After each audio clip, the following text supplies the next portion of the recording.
Nabi Khidir dalam kedalaman kesedihan turut meratapi kepergian Rasulullah. Tugasnya tidak hanya sekedar menghormati Rasulullah, tetapi juga melindungi jenazah beliau dari upaya jahat yang mungkin dilakukan oleh iblis. Kepergian Rasulullah SAW terjadi pada hari Senin, tanggal 12 Rabiul Awal tahun 11 Hijriah, atau bertepatan dengan tahun 633 Masehi. Beliau meninggalkan dunia ini pada usia 63 tahun. Tanda-tanda mendekati ajal beliau sudah mulai terlihat sejak saat beliau berada dalam ibadah i'tikaf di bulan Ramadan tahun ke-10 Hijriah. Pada waktu itu, Malaikat Jibril turut serta dalam mengulang-ulang Al-Quran bersama Rasulullah, bahkan sampai 2 kali dalam 1 tahun.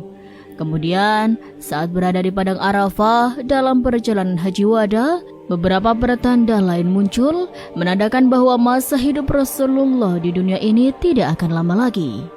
Rasulullah SAW pun dengan tegas menyatakan kekhawatirannya kepada para sahabat bahwa mungkin setelah tahun tersebut beliau tidak akan bertemu lagi dengan mereka di tempat i'tikaf untuk selamanya.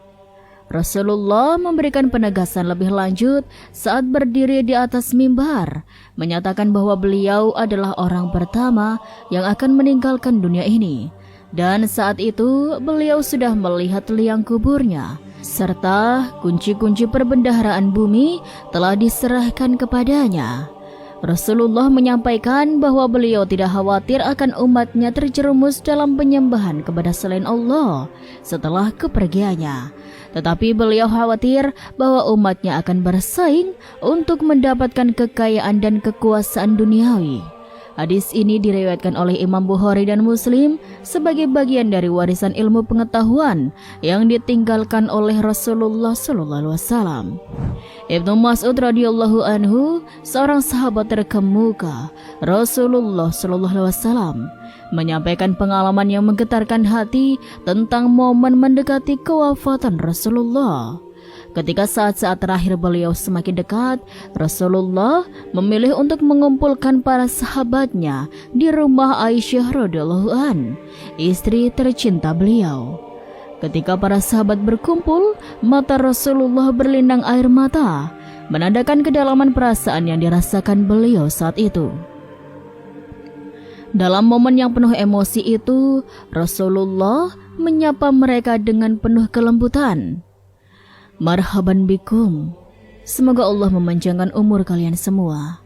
Semoga Allah senantiasa menyayangi, menolong, dan memberikan petunjuk kepada kalian. Aku ingin memberikan wasiat kepada kalian untuk bertakwa kepada Allah. Sesungguhnya, aku adalah sebagian dari pemberi peringatan kepada kalian. Janganlah kalian berlaku sombong terhadap Allah. Allah Subhanahu wa Ta'ala telah berfirman bahwa kebahagiaan dan kenikmatan di akhirat adalah milik orang-orang yang tidak sombong dan tidak merusak bumi. Dan akhir surga itu adalah bagi orang-orang yang bertakwa. Mendengar ucapan itu, para sahabat tidak dapat menahan diri untuk bertanya tentang momen kewafatannya semakin dekat. Mereka bertanya, "Bagaimana ajalmu ya Rasulullah?" Rasulullah dengan lugas menjawab, "Ajalku telah hampir dan akan aku pindah ke hadirat Allah, ke Sidratul Muntaha dan ke Jannah." Tidak puas dengan jawaban itu, mereka terus bertanya tentang persiapan jenazah Rasulullah. Mereka bertanya siapa yang akan memandikan dan mengkafani beliau. Rasulullah dengan lembut menjawab, "Salah satu dari ahli bait kami." Ketika ditanya tentang pemimpin sholat jenazah, Rasulullah menjawab bahwa Jibril alaihissalam akan memimpin, diikuti oleh malaikat Mikail, Israfil, dan malaikat Israel bersama bala tentaranya. Kemudian para sahabat diminta untuk menghormati prosesi tersebut dengan kaum lelaki dari keluarga Rasulullah yang pertama kali melaksanakan sholat jenazah, diikuti oleh wanita-wanita.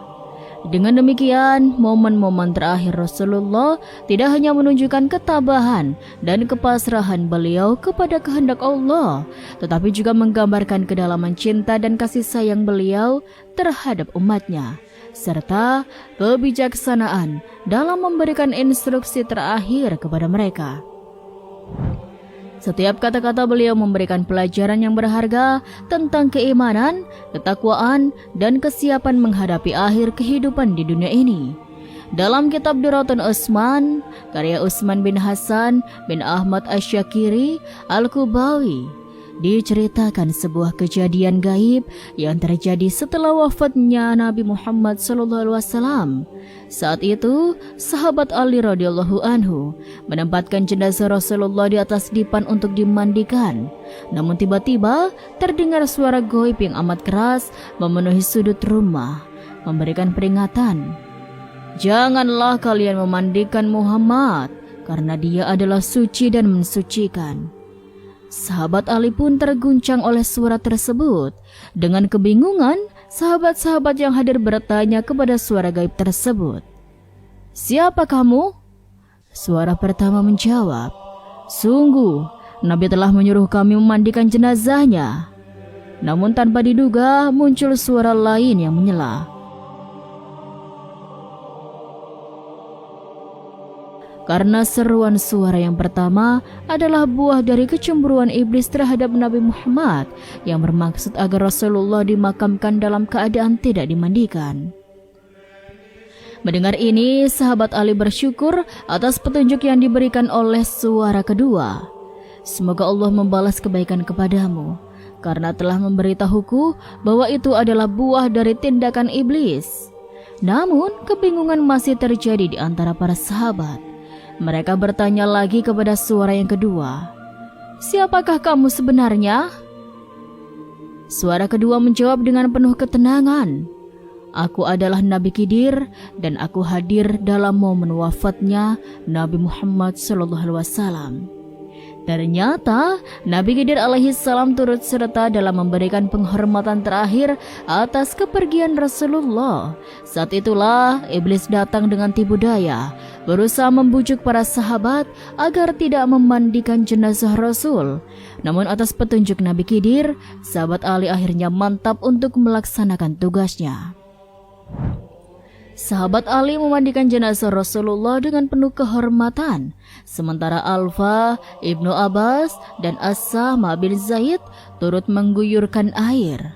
Malaikat Jibril pun turut membawa obat pengawet dari surga. Setelah dimandikan, jenazah Rasulullah pun dikafani dengan penuh penghormatan. Barulah setelah seluruh prosesi selesai, jenazah beliau disolati oleh para sahabat. Dengan penuh kesedihan, jenazah Rasulullah pun disemayamkan ke dalam liang kubur. Akhirnya, tempat peristirahatan terakhir Rasulullah SAW adalah di kamar Sayyidina Aisyah radhiyallahu anhu, tempat yang selalu dipenuhi oleh cinta dan kasih sayang beliau. Kisah ini menjadi bagian yang tak terpisahkan dari sejarah Islam, menegaskan betapa besar penghormatan dan kecintaan umat kepada Nabi mereka, serta betapa pentingnya untuk mengikuti petunjuk Allah dan Rasul-Nya, bahkan dalam saat-saat yang paling sulit sekalipun. Setelah prosesi pemakaman Rasulullah SAW selesai, Sayyidina Aisyah radhiyallahu an, istri tercinta beliau, dengan hati yang penuh kepedihan berdiri di atas kubur beliau. Dengan suara yang penuh lirih namun penuh makna, ia menyampaikan serangkaian kalimat yang mencerminkan kebesaran hati dan kepedulian yang mendalam terhadap ajaran dan kehidupan Rasulullah. "Wahai orang yang tidak pernah memakai sutra, tidak pernah tidur di atas kasur yang empuk. Wahai orang yang keluar dari dunia tanpa perut kenyang oleh roti gandum. Wahai orang yang lebih memilih tikar daripada ranjang. Wahai orang yang tak pernah tidur sepanjang malam karena takut akan neraka," ucap Sayyidah Aisyah radhiyallahu anhu dengan suara yang gemetar oleh kesedihan. Ibnu Rajab mencatat bahwa saat wafatnya Rasulullah, umat Islam tercengang oleh berita tersebut. Beberapa di antara mereka bahkan sampai pingsan dan kehilangan kesadaran. Ada yang tidak bisa berkata-kata. Bahkan ada yang tidak lagi mau tinggal di Madinah, seperti Bilal bin Rabah yang mengalami kesedihan yang begitu mendalam. Ada juga yang meminta agar matanya dibutakan oleh Allah agar yang terakhir dilihatnya adalah Rasulullah, seperti yang dilakukan oleh Abdullah bin Zaid. Namun di sisi lain ada juga yang mengingkari kematian Rasulullah seperti Umar bin Khattab. Hal ini menyebabkan munculnya kemunafikan di berbagai wilayah, di mana beberapa orang Arab bahkan murtad dan orang-orang Yahudi serta Nasrani mengangkat pemimpin mereka sendiri. Kehilangan Rasulullah membawa kesedihan yang mendalam bagi seluruh alam semesta. Sosoknya yang lembut dan berakhlak mulia tidak akan pernah tergantikan di dalam hati para pengagumnya. Kepergiannya juga membawa kesedihan yang mendalam bagi keluarga beliau, seluruh kaum muslimin, bahkan bagi seluruh alam semesta. Namun, harapan akan syafaatnya di akhirat kelak tetap menjadi cahaya terang bagi umatnya yang terus mengharapkan pertolongan dan ampunan dari Allah melalui Rasulullah mereka yang tercinta. Semoga kelak kita senantiasa dapat meneladani akhlak mulia Rasulullah sallallahu alaihi wasallam. Amin amin Allahumma amin. Dalam sebuah narasi yang menggetarkan hati, kita diingatkan bahwa setan adalah pengikut setia dari iblis, pemimpin mereka pada hari kiamat nanti. Saat itu, iblis dan para pengikutnya akan menerima laknat dan sisa yang amat pedih. Ketika kursi dari api didatangkan, iblis laknatullah duduk di atasnya dengan bangga. Di sebelahnya, posisi para setan dan orang-orang kafir berkumpul, siap menerima takdir mereka. Iblis kemudian mengeluarkan suara serupa, bunyi keledai yang mengerikan, menghina penduduk neraka dengan kata-kata sinis. Namun, para penduduk neraka dengan tegas membenarkan bahwa janji Allah adalah benar adanya. Pada saat itulah, iblis merasakan keputusasaan yang mendalam dari rahmat Allah. Allah Subhanahu wa Ta'ala kemudian memerintahkan para malaikat untuk memberikan siksa kepada iblis dan pengikutnya menggunakan palu yang terbuat dari api. Azab yang mereka terima tidak hanya berupa pemukulan, tetapi juga dilemparkan ke dalam kobaran api neraka, dan mereka akan terus menderita di dalamnya tanpa pernah mendengarkan perintah untuk keluar dari neraka selama-lamanya. Na'udzubillahi min zalik. Dalam sebuah riwayat dikisahkan bahwa pada hari kiamat iblis akan didatangkan dan diperintahkan untuk duduk di atas kursi berapi. Namun di atas lehernya tergantung sebuah kalung laknat. Allah Subhanahu wa Ta'ala memerintahkan malaikat Zabaniyah untuk menyeret iblis dari kursinya. Namun meski mereka berusaha dengan keras, mereka tidak mampu melakukannya. Kekuatan dan keangkuhan iblis terlihat begitu nyata, meskipun takdirnya sudah ditentukan oleh Allah yang Maha Kuasa. Kemudian Allah Subhanahu wa Ta'ala memerintahkan 80.000 malaikat untuk menyeret iblis. Namun, upaya tersebut masih gagal.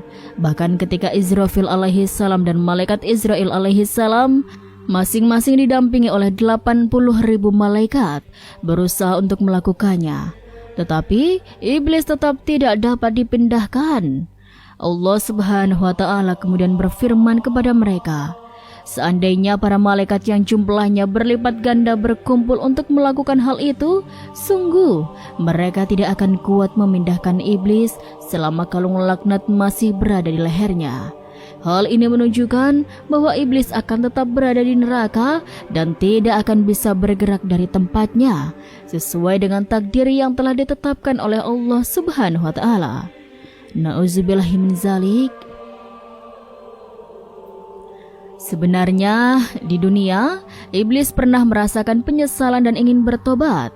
Dikisahkan dalam kitab Musyafaqul Qulub bahwa suatu ketika iblis mendatangi Nabi Musa alaihi salam. Iblis berkata kepada Nabi Musa, "Engkau adalah seorang yang dipilih Allah untuk mengemban risalahnya. Dia telah menyampaikan firman-Nya langsung kepadaku." Namun Nabi Musa mengetahui bahwa yang datang padanya adalah iblis, bukan utusan Allah. Dia menjawab, "Ya, benar apa yang kau katakan wahai yang terlaknat." Iblis kemudian berkata, "Wahai Musa, katakanlah kepada Tuhanmu bahwa salah satu makhluknya sungguh-sungguh memohon pertobatan." Allah Subhanahu wa Ta'ala kemudian menurunkan wahyu kepada Nabi Musa. "Wahai Musa, katakanlah kepadanya bahwa aku mengabulkan apa yang dia mohonkan. Perintahlah iblis agar bersujud di kuburan Nabi Adam. Jika dia bersujud kepadanya, maka aku akan menerima taubatnya dan mengampuni dosa-dosanya." Setelah mendengar wahyu tersebut, iblis marah dan dengan sombongnya berkata, "Hai Musa, aku tidak mau bersujud kepada Adam di surga saat ia hidup.